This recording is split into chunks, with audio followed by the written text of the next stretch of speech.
Okay, we're going to talk today about experiments versus observation. And while I've got the filled in notes on Schoology for you, I'm just going to talk briefly through some of this and some of the differences. One of the things is that if we do an observation, so that means we're looking at data that's already been generated, we could get what's called a confounding variable, something that affects both the things we're studying, the explanatory and the response variable, and it could affect them in the same manner. So when we do an observational study, we're not accounting for these confounding variables, or we're not trying to minimize them. So an observational study is data which is collected without imposing any treatments. Most commonly, it's a retrospective study, which means you're examining existing data. It could be a prospective study, which means you're following individuals to gather data, but you are not forcing any treatment on those individuals. Both types of studies, retrospective and prospective studies, cannot show cause and effect. This is huge. Okay, they cannot show cause and effect. So observational studies can never show cause and effect. Okay, experiments, on the other hand, are a study in which a treatment is imposed on subjects. Okay, so a treatment can be typically what you're studying will be imposed upon subjects. If it is a well-designed experiment, then an experiment can show cause and effect relationship by controlling for confounding variables or minimizing them. And again, remember when we did our linear squares regression line? Even if we have a high correlation, that never showed cause and effect. It has to come from a well-designed experiment to show cause and effect. Again, just some of the vocabulary words here. Experimental units, they are the individuals or subjects that are assigned to the different treatments. Typically, if we're talking about people, we say individuals. Subjects refer to anything else. Okay. Explanatory variable is the variable that is being manipulated, right? It is the independent variable. The treatments are the different levels of the explanatory variable in the experiment. And levels, this is kind of important.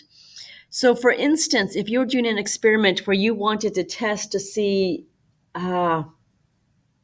if a certain cleaning product gets rid of COVID, let's say, what you might do is you might test with none of the product. You might test with using one wipe. You might test another level using 2 wipes, and a third level might use 3 wipes. So the level of the explanatory variable also matters, as well as the treatment itself. And then we have a response variable. That is the measured experiment outcome that is compared between the treatment groups. So if I was looking at, let's say again, COVID and trying to clean, I would be looking at how much of the particles of the COVID particles are left after using the different wipes or the number of wipes. Okay, so again, it's what you're measuring. Some principles of experimental design. You have to have a comparison with at least 2 treatment groups. Okay.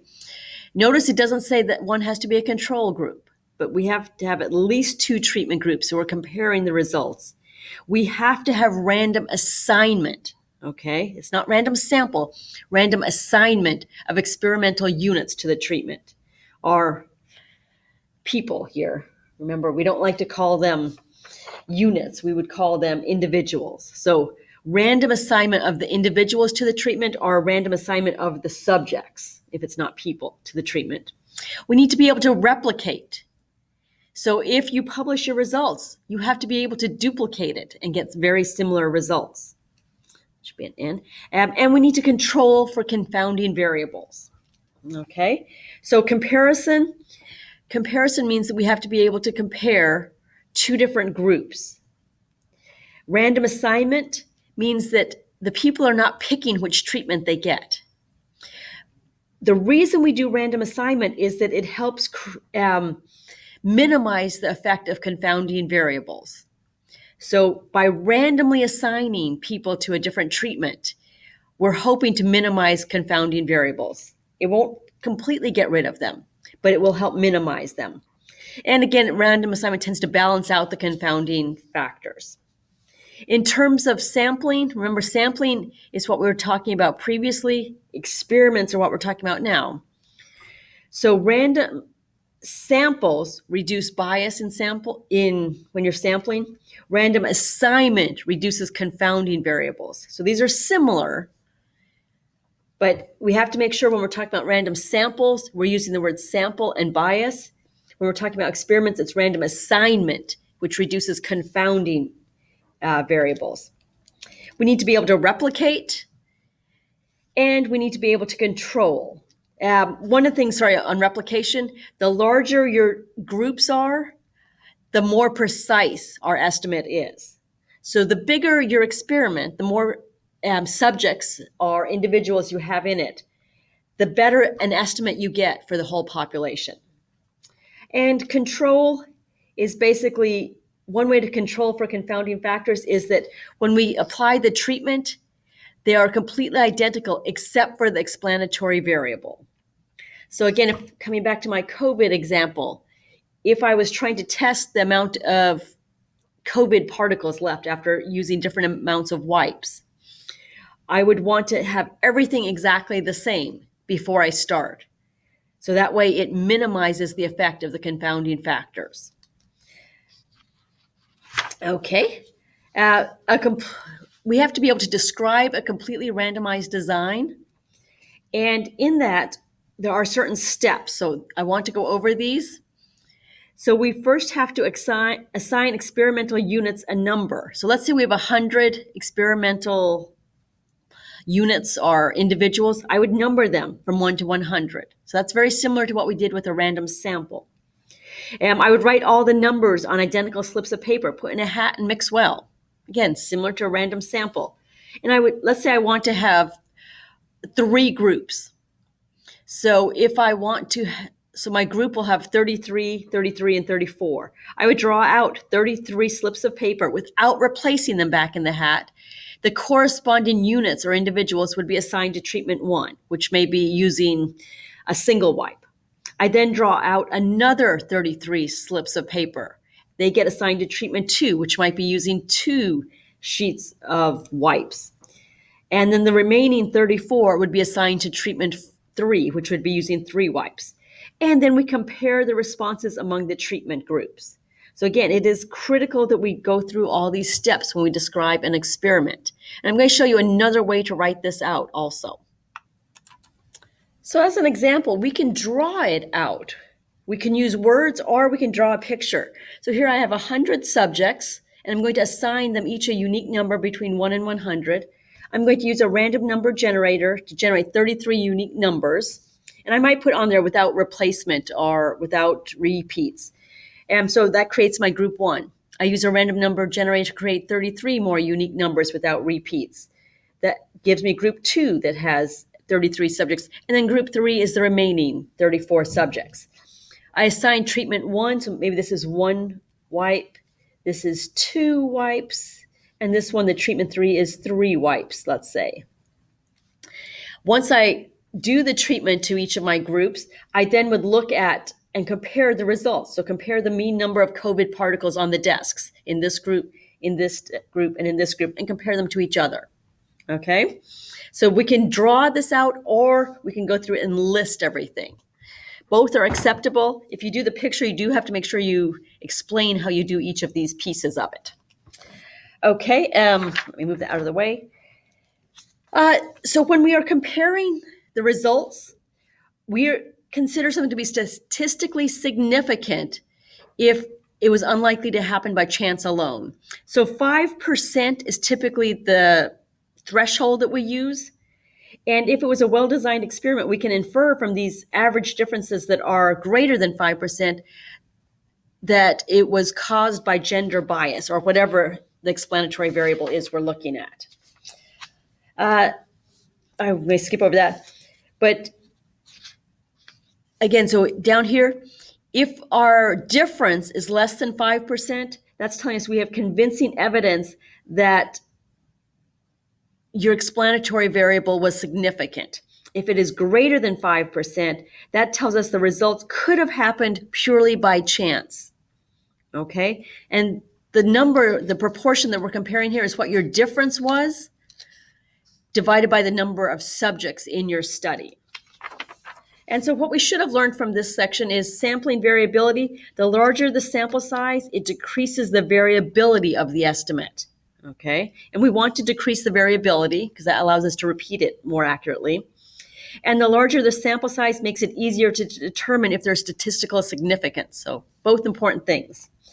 But statistical significance we define as when results from a study are too unusual to have occurred purely by chance. So if I had made a dot plot of the differences between, let's say I was only studying two things, wiping with one wipe versus two wipes. So here's all my dots here.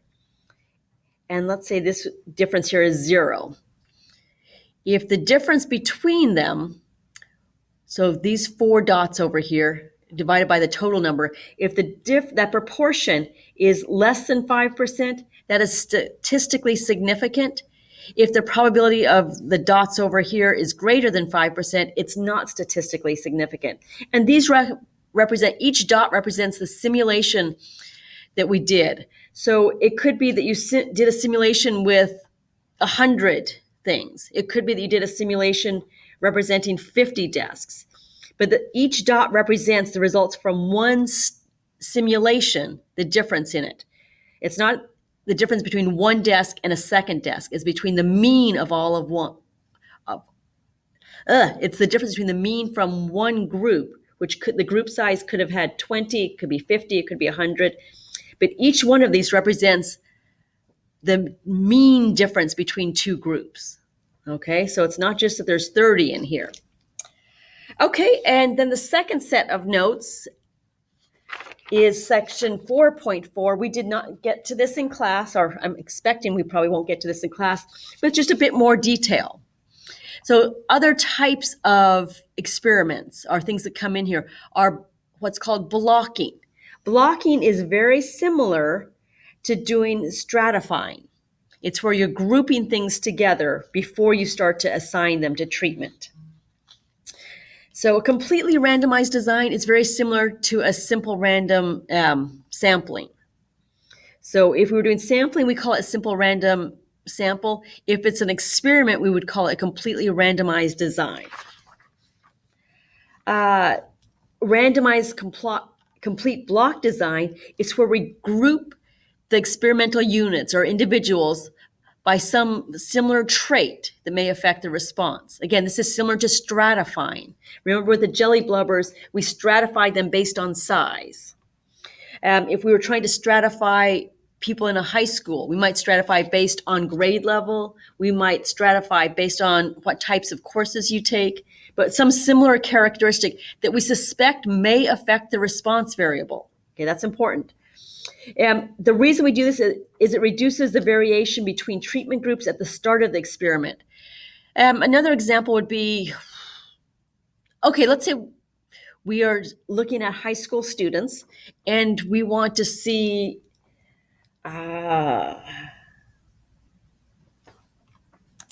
so we're looking at high school students. We want to see how fast they can run a mile. I'm just making up something here.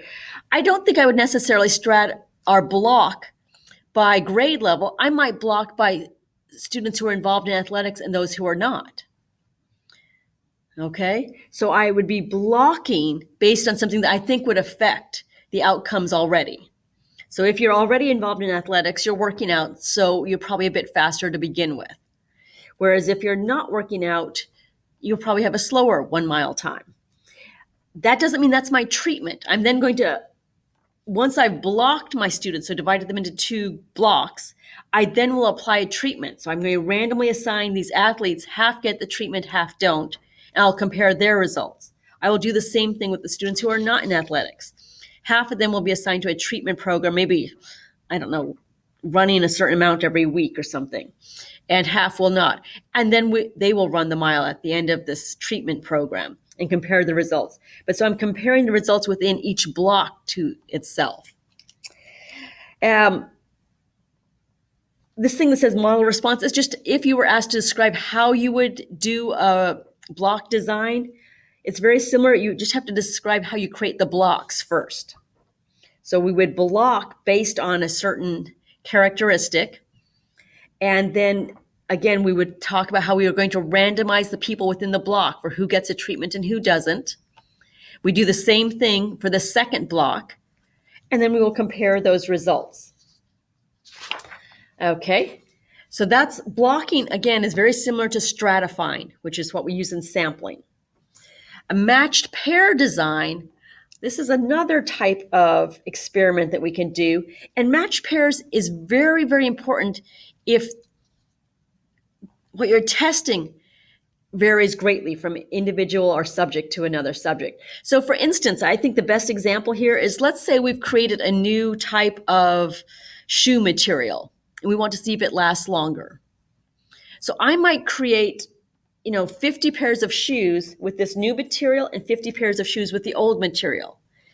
Well, if I give 50, I'm going to use students here, 50 students type A, the new material, and 50 of the old material, when I compare the results, I don't know if the difference in the results is due to the people who wore the new material. Maybe they walk more, or maybe they walk less than the people in the other group. So I really want to do what's called a matched pair design. Each student would get one boot with the new material and one boot with the old material. Because obviously, when you're walking, if you have 2 feet, each foot is getting the same amount of walking time or use. What I would randomize is which foot gets the new material and which foot gets the old material. But so all 100 students would be getting both. Then I could compare the results much more accurately. Hopefully that makes sense. Matched pairs is often used in things with taste. The example on here is with depression. But matched pair is when you really need to compare the results to the same thing. And in terms of taste, Pepsi versus Coca-Cola, let's say. We all have very different tastes. So I might give someone a new soda drink that they taste the new Pepsi and then they taste the new Coke. Someone else might taste the Coke first and then the Pepsi. But because our tastes are so different, we would want the same person to taste both things. Last thing is what's called the placebo effect. We use that word a lot in the English language, or placebo. Placebo is something that, on average, if you believe that you're getting the real drug, it causes a biochemical change, which does affect your behavior, your symptom. And the things they found to have significant effects with placebos are migraines, blood pressure, asthma, arthritis, depression. So this is something that we have to account for, the placebo effect. And the reason we need to, or the way we account for that, is we do what's called a single blind or double blind study. And what that means is that the subject or the individual or the researcher doesn't know who gets the active treatment versus the placebo. Double blind is the subject and the researcher are unaware of who gets what. It's recorded, certainly, but the person looking at the data is the only one who knows. So in a double blind study, for instance, I did this in college about vitamins. We went in every day and got some vitamins. The person giving it to us recorded the pill number that we got, but we didn't know if we were getting the active, the new improved vitamin, or the old vitamin. The person giving it to us didn't know, but the person who looked at the data, who looked at, we had to give blood every so often so they could look at different factors, but they knew and they could compare the results. And we blind the subjects to prevent the placebo effect, so you don't know if you're getting the real thing or not. We blind the researchers because it prevents confounding variables. Okay, I hope that helps.